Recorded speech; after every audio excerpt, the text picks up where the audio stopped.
Hello, everyone. Welcome to the Newsbrowse News broadcast. According to a report by Liberty Times, the Trump administration was forced to halt a major military initiative, codenamed Project Freedom, designed to secure merchant shipping in the Strait of Hormuz. The plan, which involved mobilizing over 100 military aircraft, fell through at the last minute after Saudi Arabia refused to grant the U.S. military access to its bases and airspace. Riyadh took this stance out of concern that directly supporting the operation would anger Iran and escalate regional conflict. The refusal sparked the most severe diplomatic friction between Washington and Riyadh in years.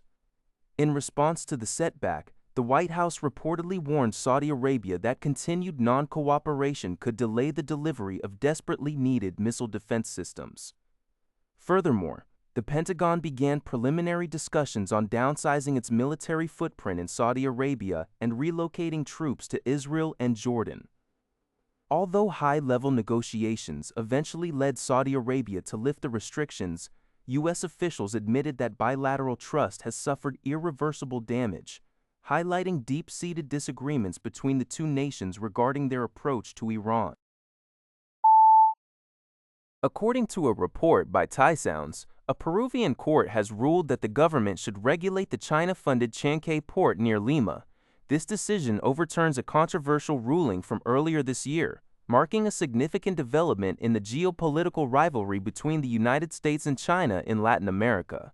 The $1.3 billion Chancay port, operated by China's state-owned COSCO Shipping Ports, was inaugurated in 2024 by Chinese President Xi Jinping to shorten shipping times between South America and Asia.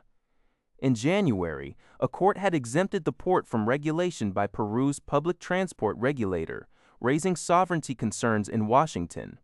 Following the election of conservative candidate Keiko Fujimori as Peru's president, the newly aligned government and court have reversed the stance, asserting regulatory power over the port. The U.S. ambassador to Peru, Bernie Navarro, congratulated the country and recently visited Chancay to donate custom scanners.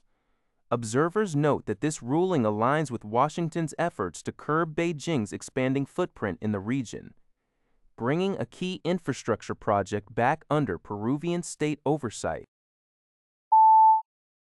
According to NHK, China has repeatedly demanded that Japan halt marine surveys within Japan's exclusive economic zone, EEZ, off Okinawa for 2 consecutive days. The Japan Coast Guard reported that on Wednesday afternoon, its survey vessel, the Koyo, was operating about 80 kilometers north-northwest of Uotsuri Island, part of the Senkaku Islands. A Chinese Coast Guard ship contacted the Koyo via radio, demanding it halt the survey and immediately leave the area. The Chinese vessel repeated this demand 4 times by midnight. The Koyo responded that it was conducting legitimate research in accordance with international law and continued its operations. In response, the Japanese government lodged a protest with China through diplomatic channels, stating that the survey is being conducted within Japan's EEZ and that China's demands are unacceptable. This follows a similar incident on Tuesday night, where another Chinese government vessel made demands against the Japanese survey ship Takuyo off Okinawa's main island. The current marine survey has been underway since June 15, and the Japan Coast Guard plans to continue its scheduled activities until the end of July.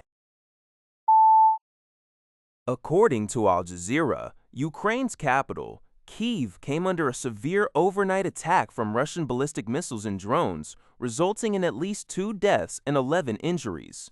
The strikes occurred just hours after Ukrainian President Volodymyr Zelenskyy issued an urgent warning about an impending, massive Russian strike based on intelligence reports.